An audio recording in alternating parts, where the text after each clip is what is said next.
जोल सर काल आज 12वीच्या परीक्षा असताना सुद्धा हा जो पक्षप्रवेश होतो आहे त्याला आक्षेप घेतलेला आहे.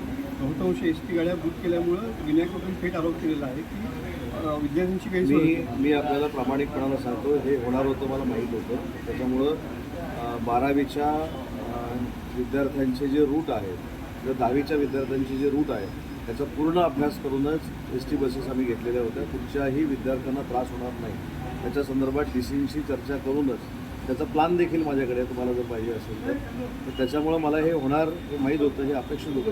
पण कुठेही 12वीच्या रूटची गाडी बंद करून लोक आणण्यासाठी एस टी आणलेलं नाही. सर दुसरं असं काल नाशिकमध्ये जी सभा झाली त्यावेळी उपमुख्यमंत्री एकनाथ शिंदे असं बोलले की मला हलक्यात घेऊ नका.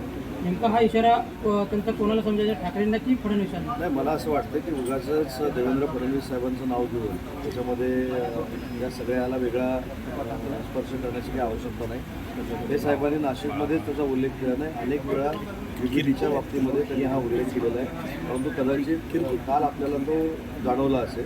अनेक वेळा तो उल्लेख केलेला आहे. त्याचा संबंध कुठेही भाजपाशी, मुख्यमंत्र्यांशी किंवा मित्रपक्षांशी नाही.